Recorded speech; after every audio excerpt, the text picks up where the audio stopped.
One night, 4 students stayed out late, completely disregarding the test they had the next day. And before school the next morning, they hatched a brilliant plan to avoid taking the test.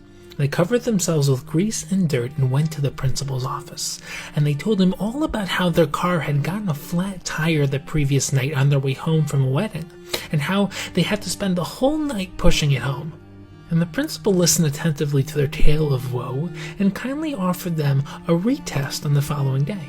The students gratefully accepted the offer and spent the whole night studying in anticipation of the test. And when they arrived at the principal's office the next morning, he separated them into 4 different rooms before handing them their test papers. The test had only 2 questions. 1, what's your name? 2, which tire popped? You see, truth is powerful, crucial, and one of the core values in Judaism. Without truth, we lack a higher purpose, a foundation to our existence. And in Parshas Yisro, Klal Yisrael hear the ultimate truth, the Aseres HaDibros, as they embrace their lofty mission in this world. We're commanded to treat every parsha, pasuk, and word in the Torah with equal awe and respect, and yet there's a prevailing custom to stand in shul as the Aseres HaDibros are read, seemingly attributing unique significance to them. The Aseres HaDibros are carved above the Aron in almost every shul, and we view them as the foundation of the Torah. So what is it about these words that merit special treatment? Now, in order to understand the centrality and importance of these 10 commandments, we have to delve into their deeper meaning. We have to ask the following question as well. Why are the Dibros split into 2 separate groups, the right side and the left side? Why fragment the ultimate expression of oneness into 2 separate pieces? Well, the commentators explain that while the mitzvos on the right side of the luchos are bein adam l'makam, between man and God, the mitzvos on the left side are bein adam l'chavero, between man and his fellow man. And there are layers of meaning behind this division. The simplest lesson is that it's fundamentally important to both treat our fellow man properly and to serve Hashem. Both hold extreme value. One shouldn't view mitzvos bein adam l'chavero as purely a means to connecting with Hashem. When engaged in a mitzvah bein adam l'chavero, between man and his fellow man, you should see the infinite value of every human being and treat them with the dignity they deserve. When one visits the sick or gives charity or helps one in need, this is not merely the fulfillment of Hashem's mitzvah, it's also an opportunity to help and connect with another person. And the deeper meaning of this parallel is that each and every human being is created b'tselem Elokim, as an extension and expression of Hashem in this world. And while mitzvahs bein adam l'makom guide us along our individual journey back to Hashem, the mitzvahs bein adam l'chavero, between us and our fellow man, they inspire within us the understanding that we're part of a collective, higher, interconnected self, Klal Yisrael, and that we as a united nation and whole are a reflection of Hashem in this world. And while the general juxtaposition of the mitzvahs on the right and left sides of the luchos carries fundamental significance, there's a powerful connection between the specific commandments on each side as well. Each individual dibra on the right parallels the corresponding dibra on the left, and together they make up a unified whole of connection to both Hashem and one's fellow man. So let's explore these connections in detail. The first dibra is Anochi Hashem Elokecha, I am Hashem your God, the statement that establishes Hashem as the life force of the world, the source of reality. And this statement both requires us to recognize this fundamental truth and commit to living a life faithful to it. The first dibra on the left side of the luchos, parallel to the dibra of Anochi Hashem Elokecha, is Lo Tirtzach, the prohibition against murder. Hashem created each and every human being with a chilek elokam emal, a spark of godliness from above, and killing another human being eliminates that spark from the world. Anochi Hashem expresses the ultimate source of life and existence, while murder is the ultimate shattering of existence. And furthermore, the ability to take away life belongs only to the one who gives life. Murdering another person claims the power and authority to eliminate a person's life, essentially claiming, I am Hashem, the controller of life. Accordingly, murder directly contradicts the truth of Anochi Hashem Elokecha, that Hashem alone is the source of this world and everything in it. And once the primary principle of Anochi Hashem is established, the logical next step is ensuring that we're faithful to that truth. And many think of idolatry as the worship of statues and inanimate objects. However, any intelligent person can see that a piece of wood or stone carved out by a human being could not possibly hold any power. So the deeper understanding behind the worship of idolatry, as the Rambam, Ramchal, and many others explain, is the worshipping of intermediaries instead of sourcing ourselves back to Hashem himself. Hashem created this world in such a way that there are levels of reality. Hashem is the ultimate source, and the intermediaries receive energy from him and then manifest it into the world. Avodah Zarah is when you don't recognize Hashem as the source, but rather trace things back only as far as the intermediaries.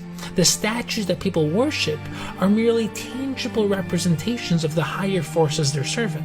And worshipping Avodah Zarah is betraying our true source for the intermediaries, which is the ultimate unfaithfulness to Hashem. And Matan Torah established our marriage to Hashem.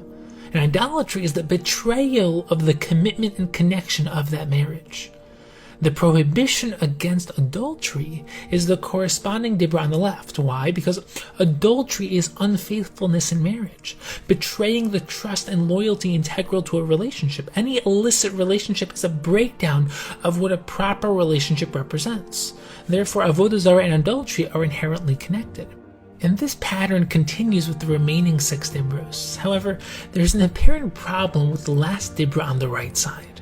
Kibbud Av Va'em, the commandment to honor one's parents, is the 5th commandment, the last of those on the right side of the luchos.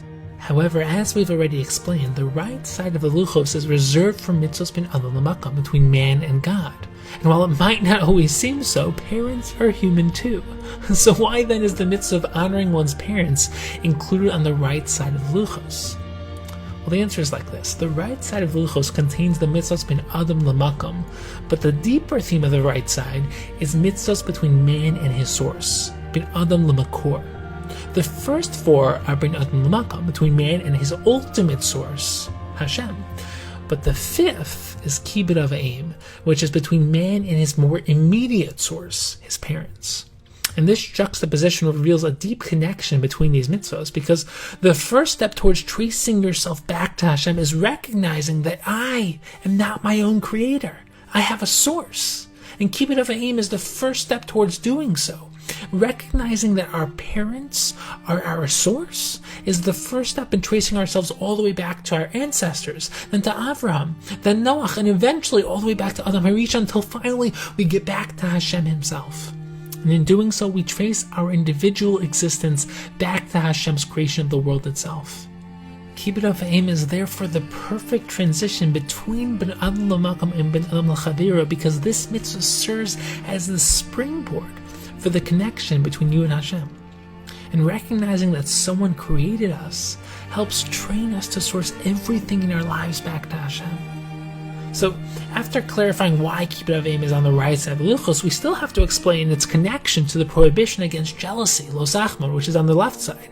And while some consider the prohibition of lo zachma to only be transgressed when one acts upon their thoughts of jealousy, many consider even the thoughts and feelings of jealousy themselves as a violation of this prohibition. But how is it possible for us to avoid these thoughts?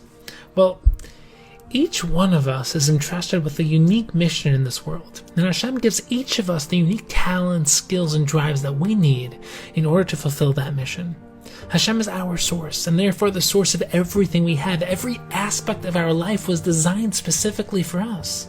And when we understand that every single aspect of our life is given to us in order to help us fulfill our unique purpose, what another person has becomes irrelevant, and jealousy becomes nonsensical. Nothing that somebody else has is necessary for your mission, and you are the only person who's able to fulfill your unique purpose. Hashem not only gave you your unique mission, but also gave you all the tools you need to achieve your purpose in this world. And instilling this understanding in ourselves allows us to live without any feelings of jealousy, as our full focus becomes directed towards maximizing our time in this world to fulfill our unique potential. And aside for being jealous of other people's possessions or circumstances, there's a tendency to be jealous of other people's success and achievements. However, the same principle applies here, because nobody else's successes affects ours, nor should it diminish our self-worth. We're all part of one nation, one people, one team. There's no room for jealousy when we're all working towards a shared mission. On the contrary, we should celebrate other people's victories as our own. For example, one's ear would never be jealous of their nose because they're part of the same body. And at root, they want what's best for the body, for the collective self. If we viewed ourselves as limbs of the body of Klal Yisrael, we would never be jealous of our fellow Jew. And this is what Kibbud Av Va'em teaches us, the importance of tracing everything in our life back to its source, to Hashem. When we realize that our entire existence in this world and all of the circumstances and challenges that we face comes from Hashem, there's no place for jealousy, because Hashem has given each of us the exact tools that we need to succeed in our mission.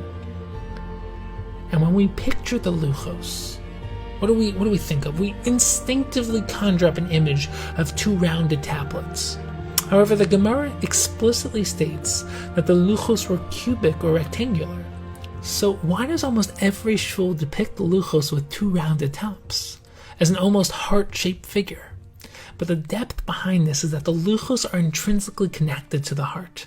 The Aseres are the heart of the Torah, and we're told to engrave them into our hearts. Kasam al luach libecha. And this idea touches upon the unique nature of the Luchos and how they were written, because there are 4 possible ways to record an idea in writing. The first is to use an adhesive, such as glue, paste, or tape, to attach the message to the medium. And this is the weakest form of writing because the message remains separate from the medium, and it can easily be erased or removed. The second is to use ink on paper.